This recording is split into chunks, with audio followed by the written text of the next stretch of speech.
जय माता दी दोस्तों। कैसे हो सारे? बढ़िया। मैं भी बहुत बढ़िया। और आज मैंने पहनी हुई है साड़ी, काफ़ी दिनों बाद पहनी है। पहले मैं रेगुलर साड़ी ही पहनती थी, 2-3 साल पहले डेली में मेरा साड़ी ही पहनना होता था। बट अभी 2-3 साल से मैंने सूट पहनना स्टार्ट कर दिया है, तो अब साड़ी पहनना बड़ा अनकंफर्टेबल लगता है। सबसे ज़्यादा परेशानी पता है मुझे किस चीज़ में होती है? साड़ी को लेके, इसको वॉश करने में।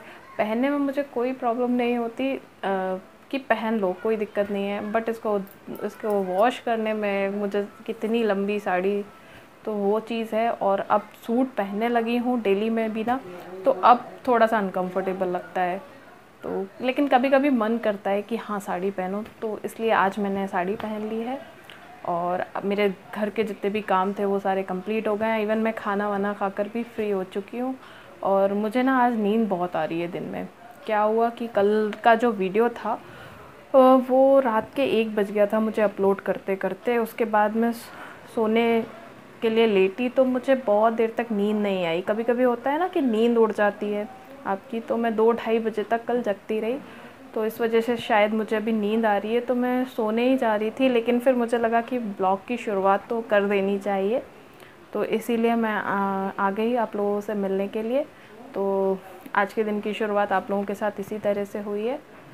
तो अब देखते हैं शाम को क्या करते हैं। तो मैं जाती हूँ सोने। तो मैं सोकर उठ गई हूँ, इसलिए एक बार लेट जाओ ना तो फिर नींद नहीं खुलती। दोपहर में भी ये होता है। और आज तो वैसे ही मुझे बहुत ज़्यादा नींद आ रही थी। अभी बस चाय बनाने जाऊंगी मैं। और मुझे अभी याद आया कि मेरे को अपने स्कूल के एग्ज़ाम पेपर बनाने हैं बच्चों के। मेरे पास फ़ोन आया था प्रिंसिपल मैम का, 2 दिन हो गए उन्होंने मुझे बोला था, लेकिन मेरे दिमाग से निकल गया है। तो आज अभी बैठ के मैं वही काम करूँगी और उसके बारे में थोड़ा सा डिस्कस भी करूँगी। ये जो ऑनलाइन स्टडी चल रही है, उस टॉपिक को लेके थोड़ा सा मैं आप लोगों के साथ आज डिस्कस करेंगे। तो मैं चाय बनाने जाती हूँ, फिर मिलते हैं हम थोड़ी देर में। तो ये बन रही है मेरी चाय। तो जब तक चाय तैयार हो रही थी ना, तो मेरा मन किया इसकी भी क्लिपिंग लेने का। जब आप कुछ करने लगते हो, जैसे मैं वीडियो बना रही हूँ ना, तो मुझे मतलब हर फोटोग्राफी करने का ही, इस तरह की क्लिपिंग लेने का ही मन करने लगता है। और ये चाय बन के रेडी हो गई। और अभी एक क्लिपिंग और आगे मैंने जोड़ी है इसमें, इसी वीडियो में। वो कल की है, मम्मी के घर की। वहाँ पर ना ये बिल्लियाँ हैं 2, और वो इधर उधर घूमती रहती हैं पूरे घर में। तो ये बड़ी भाभी के घर पर ही हैं, मतलब मेरी ताऊ जी की जो बहू हैं उनके घर पर ही। तो उनके यहाँ तो सबसे ज़्यादा मस्ती करती हैं। ये देखिए, ये आप देखोगे ना, इसमें ये क्लेचर से खेल रही हैं। ये देखो आप, बहुत ज़्यादा मस्ती कर रही थी ये। पूरा क्लेचर काट कर रख दिया था उन्होंने, और एक बार पकड़ लेती हैं तो छोड़ती नहीं हैं। चाय वगैरह पीने के बाद मैं आ गई थी, मुझे अपना वर्क करना था जो मैंने आप लोगों को बताया था। तो अपने पेपर बना रही थी मैं स्कूल के। और उसके बाद मैंने इसको, आर्थिक को भी बुलाया कि इसके भी एग्ज़ाम चल रहे हैं। तो मैंने कहा तुम भी थोड़ी सी मेरे साथ में बैठ के पढ़ाई करो।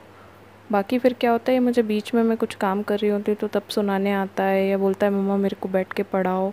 तो मैं जब भी कभी ऐसे कुछ काम करने बैठती हूँ तो ज़्यादा देर तो नहीं बैठता, लेकिन हाँ 15-20 मिनट वो आकर मेरे साथ बैठता ज़रूर है। तो काफ़ी कुछ पढ़ लेता है वो इस बीच में। उसको एक लग के बैठ के पढ़ने की आदत नहीं है कि 2-3 घंटे वो बैठ के पढ़े। 15-20 मिनट ही पढ़ता है, लेकिन कई शिफ्ट में पढ़ता है। तो बस, तो ये हो गया मेरा काम कंप्लीट। जो मैं पेपर बना रही थी आप लोगों ने देखा, तो ये हो चुके हैं कंप्लीट। और मैंने बोला था कि मैं इस चीज़ पे डिस्कस करूँगी आप लोगों के साथ कि ऑनलाइन स्टडीज़ जो चल रही हैं, तो उसमें पेरेंट्स को प्रॉब्लम आ रही है ऑनलाइन स्टडी कराने में। बच्चों को कई सारी चीज़ों को फेस करना पड़ रहा है। कई बार कई कई लोगों के साथ होता है कि उन्हें कनेक्ट ही नहीं कर पाते, या और भी कई सारी चीज़ें होती हैं। लेकिन कोई टीचर के पॉइंट ऑफ व्यू से सोचता है कि एक टीचर को कितनी प्रॉब्लम आ रही होगी घर से बैठ के बच्चों को स्टडी कराने में? नहीं, कोई नहीं सोचता। क्योंकि जब उन्हें सारे कुछ अरेंज करना होते हैं, और एक जब वो स्कूल जाके स्टडी कराती है ना, तो वो घर पे नहीं है ना, वहाँ से जा चुकी है, स्कूल में है। तो उनको प्रॉपर टाइम मिलता है अपना वर्क कराने के लिए। और घर से रह के स्टडी कराना बहुत मुश्किल होता है। वो टाइम निकालती हैं, ऐसा टाइम ढूंढती हैं जिस समय घर में ना बिल्कुल आवाज़ भी ना हो, वो शांति से अपना काम कर सके। क्योंकि मैरिड टीचर के साथ तो उनके बच्चे भी होते हैं, तो वो उन बच्चों को भी देखना, अपने घर के काम भी करना, तो वो सारी चीज़ें करते हुए उनके लिए स्टडी कराना घर से कितना मुश्किल हो रहा है, ये एक टीचर ही समझ सकती है। ऑनलाइन स्टडी को लेके मैं जो डिस्कस करने वाली थी वो ये चीज़ है कि एक टीचर इतनी मेहनत करके कई ऑनलाइन स्टडी करा रही हैं, और कई टीचर्स जो छोटे छोटे स्कूल हैं वो वीडियो बनाकर अपलोड कर रही हैं उनके ग्रुप पे, बट वो रिस्पॉन्स पेरेंट्स का नहीं मिल रहा है हमें कि प्रॉब्लम होगी, इस साल कुछ नहीं होगा, चलिए। और स्पेशली ना क्या होता है कि प्री प्राइमरी के बच्चों को लेके तो सभी लोग इतने लापरवाही कहूँगी कि हो जाते हैं कि कुछ नहीं है, इनकी क्या पढ़ाई है, इनकी पढ़ाई तो अरे अगले साल हो जाएगा, और ऐसे करके उसको अवॉइड करते हैं। लेकिन इस साल नहीं है, अगले साल आप जब बच्चों को आप बोलोगे कि नेक्स्ट क्लास में रखना है, तब टीचर्स को और स्कूल को तो प्रॉब्लम फेस करनी पड़ेगी कि नहीं पड़ेगी। क्योंकि वही चीज़ होगी, नेक्स्ट ईयर जब वो अगली क्लास में आएंगे तो उन्हें उसके अकॉर्डिंग वो सारी चीज़ें नहीं आएंगी, कर नहीं पाएंगे, क्योंकि इस साल तो उनका घर पर गया है। और पेरेंट्स का कहना होता है, पेरेंट्स बोलते हैं कि नहीं बच्चा हमसे कर नहीं रहा है, तो थोड़ी सी मेहनत आपको भी करनी पड़ेगी, पेरेंट्स को भी करनी पड़ेगी, क्योंकि बच्चा अभी टीचर के पास आ ही नहीं रहा, तो टीचर सिर्फ आपको बता सकती हैं कि आपको क्या कराना है, कैसे कराना है, ये सारी चीज़ें। बाकी इस समय बच्चों से अप्लाई तो आपको ही कराना होगा। और अगर आप लोग ऐसा नहीं करते हो, ये सिर्फ मेरे साथ ही प्रॉब्लम नहीं हो रही है, मैंने और भी मेरे जो फ्रेंड्स हैं, मेरी साथी टीचर्स हैं, उनके साथ भी यही चीज़ आ रही है कि पेरेंट्स उनका ये कहना होता है बच्चे उनसे नहीं करते हैं। तो बच्चे आपसे ऐसे करेंगे कि आप उनको ना कुछ भी खेल खेल में बताओ, या जैसे हम लोग स्कूल में कि आप ऐसा कर लोगे तब आपको ये चीज़ मिलेगी, आप प्ले करने जा पाओगे। जैसे स्कूल में बच्चे रहते हैं ना, ये वर्क कर लो, तो आप फिर प्ले करने लेके जाएंगे। ऐसे ही आप बच्चों को कुछ ना कुछ लालच दीजिए इस तरह का कि आप पहले वर्क कर लो, फिर हम प्ले करने जाएंगे, या मैं वहाँ ले जाऊँगा, या आपको कुछ ला कर दूँगा। इस तरह के आप उनके साथ में ट्राई कीजिए। तो क्योंकि आप अगर बिल्कुल भी ऐसे छोड़ दोगे कि इस साल नहीं अगले साल जाएगा स्कूल तब हो जाएगा, तो वो चीज़ नहीं चल पाएगी। क्योंकि जो छोटे बच्चे होते हैं, नर्सरी, LKG, UKG, ये तो उन लोगों की स्टार्टिंग है। अगर ये बेस है उनका नहीं अच्छे से होगा तो उनको नेक्स्ट क्लास में प्रॉब्लम आनी ही है।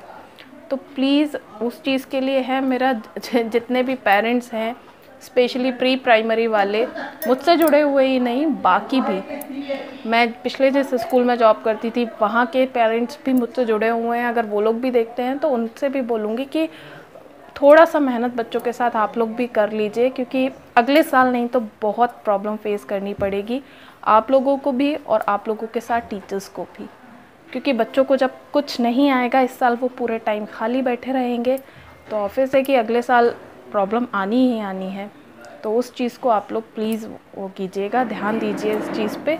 बाकी मेरा यही है कि टीचर्स बहुत मेहनत करती हैं और कर रही हैं, तो प्लीज़ आप लोग भी थोड़ा सा उनका सपोर्ट कीजिए। तो पेरेंट्स का यही कहना होता है कि बच्चा हमसे वर्क कर ही नहीं रहा, हम किस तरह से बच्चे को वर्क कराएं। तो आप लोग क्या करते हो ना कि जैसे वर्क आया और आपने रख दिया, ये भाई ये तुम्हारा वर्क है, ये मैथ्स का, ये इंग्लिश का, ये हिंदी का, ये करना है, और उनको दे दिया कि करो, और आप अपना 1 घंटा निकाल कर बैठ जाते होगे कि चलो चलो आज अभी हिंदी का भी करो, इंग्लिश का भी करो, मैथ्स का भी करो। बच्चे 6-7 महीने से स्कूल नहीं गए हैं, तो बच्चे समय अगर 1 पेज भी लिखते तो बहुत बड़ी चीज़ हो जाएगी उनके लिए। तो इसलिए आप ये कीजिए कि एक साथ उन्हें ना कराइए वर्क। आप सभी पेरेंट्स के पास वर्क, जो मुझसे जुड़े हैं वो भी, या किसी और स्कूल के भी हैं वो भी, उनके पास वर्क आ जाता होगा 12 बजे से पहले। तो 12 बजे से आजकल बच्चे रात में जल्दी नहीं सो रहे हैं, जहाँ तक मुझे जानकारी में कहीं भी कोई भी बच्चा रात में जल्दी नहीं सो रहा है। तो सुबह के 12 बजे से लेके आपके पास रात के 11 बजे तक का टाइम रहता है कि आप उनको डिवाइड कर लीजिए कि मेरे को हिंदी अभी सुबह में कर दो, ये आप सुबह में कर दो, देखो आपका वर्क हो जाएगा। उसके बाद में उन्हें जो करना है वो खेलते हैं, टीवी देखते हैं, जो भी करना है। उसके बाद दोपहर में या शाम के समय में 4 बजे के आसपास तो तब आप लेके बैठ जाओ, ये लो अब आप इसका वर्क कर दो।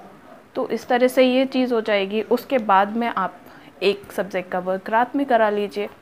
तो इस तरह से उन्हें, क्योंकि आप इकट्ठे लेके बैठोगे कभी नहीं करेंगे। हम लोग भी स्कूल में कभी भी एक साथ उन्हें कि लाइन से सारे पीरियड लगा दिए, ऐसे कभी भी नहीं करते। एक पीरियड होता है कि रिटर्न वर्क कर लिया, फिर उनको ओरल वर्क में बिठाते हैं। तो इस तरह से वर्क करा रहे हैं। तो आप लोग भी उनके साथ इसी तरह से ट्राई कीजिए, तो बिल्कुल मुझे यकीन है कि वो लोग करेंगे। और थोड़ा सा कभी कुछ उनके साथ एक्टिविटी के थ्रू, कई सभी को आती हैं और यूट्यूब भरा पड़ा हुआ है कई सारी एक्टिविटीज़ से। तो ओरल वर्क आप उन एक्टिविटीज़ को देख लिया कीजिए, उसके थ्रू करा लीजिए। या स्कूल की तरफ से आप लोगों को भी मिलते होंगे एक्टिविटी, टीचर्स डालते ही होंगे आप लोगों के भी, तो उसमें से देख के आप कुछ एक्टिविटी के थ्रू कराइए। बच्चों को एंजॉय कराइए स्टडी के लिए भी, क्योंकि टुकड़ों में अगर आप भी उनको कराएंगे ना तो वो लोग ज़रूर करेंगे। तो मेरा काम तो हो गया है कंप्लीट, और अब टाइम हो रहा है खाने का, तो मैं जाऊंगी खाना बनाने। तो फिर मिलेंगे हम नेक्स्ट डे नए ब्लॉग के साथ। तो तब तक के लिए बाय बाय।